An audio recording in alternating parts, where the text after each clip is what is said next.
Number 25. Laughter born from irony. This is a love letter, not a romantic one, but a love letter nonetheless. Over a 7-year span, we saw each other more than we had in the previous 25 years. Deaths are known for bringing people together. Our parents died within 2 years of each other. 5 years later, your wife died, and you passed a year after her. When Dad died, you made sure he had a traditional funeral service and a burial at his family plot in the country. I have the plaque the funeral home gave us and one of his plants. It is a vine that climbs off the top of my fridge around the plaque and is working its way across my kitchen. I sprouted the plant to share it with my children. When Mom died, it was not popular to call the service a funeral. Instead, it was referred to as a celebration of life. She prearranged the ceremony before she died. At that celebration, you and I and our respective children scattered her ashes over a nearby rock. When I asked if we were splitting up the leftover remains, you emphatically told me they were all gone. I doubted that. Not long after Mom died, you traveled east to our grandfather's grave and scattered some of her cremains there. Also that day, you stopped by our Nana's gravesite to do the same. As fate would have it, somebody told me about this the day after, so I was able to go to our Nana's gravesite and scoop up a little of our Mom's ashes into a pill bottle the next morning. I no longer felt fleeced. I was, after all, her only daughter. A few years later, when your wife died, there were 2 ceremonies for her. One in your province and one in my province in the small community where she grew up. I attended both to offer you my support, my condolences. She was a true beauty who did not deserve to suffer as she had.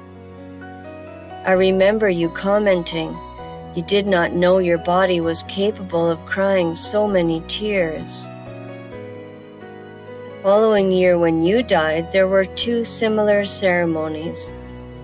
During the second, your children and I scattered some of your cremains over the nearby waterfall.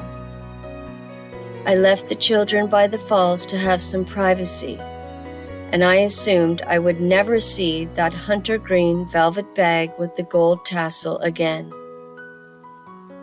Shortly after that, one of our cousins found our Mom's cremains at your place.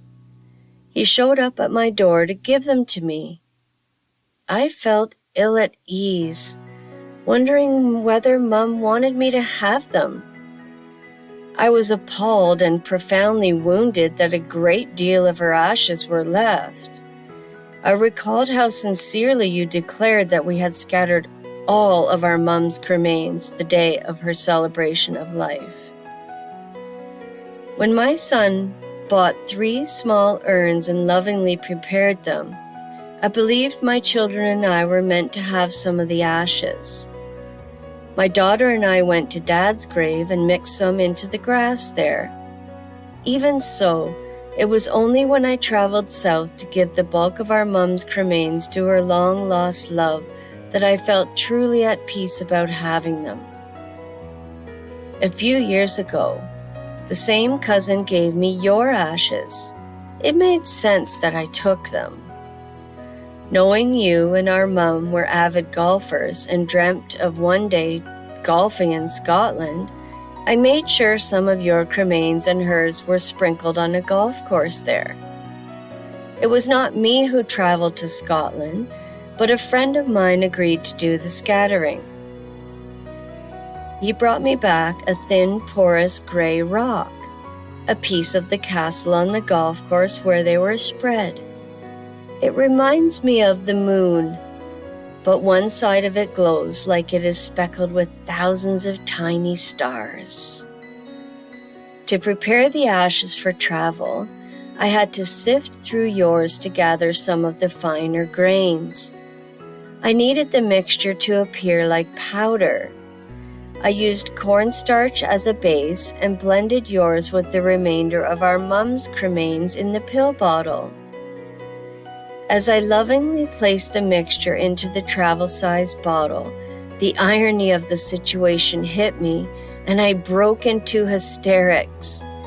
It was a nervous roar, the kind that sometimes uncontrollably rolls out at inappropriate times. I let loose the laughter. It rose and carried on for an extended period. The laugh was hearty. It triggered tears, a deep belly pain, and sore facial muscles. I slid from my chair to the floor. It took over half an hour for me to gain my composure. I never thought I would end up with our mum's and your cremains. I display them in my living room in a decorative barnboard open-face box. Yours are still in the box in the green velvet bag the crematorium released them in. Our mum's black marble miniature urn sits in front of the bag, and the piece of the Scottish castle is propped against it.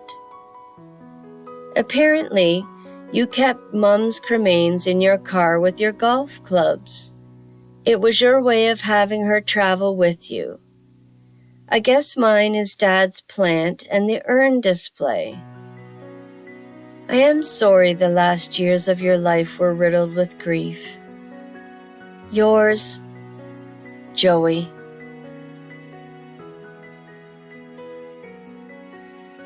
Subscribe, like, and share to support this channel.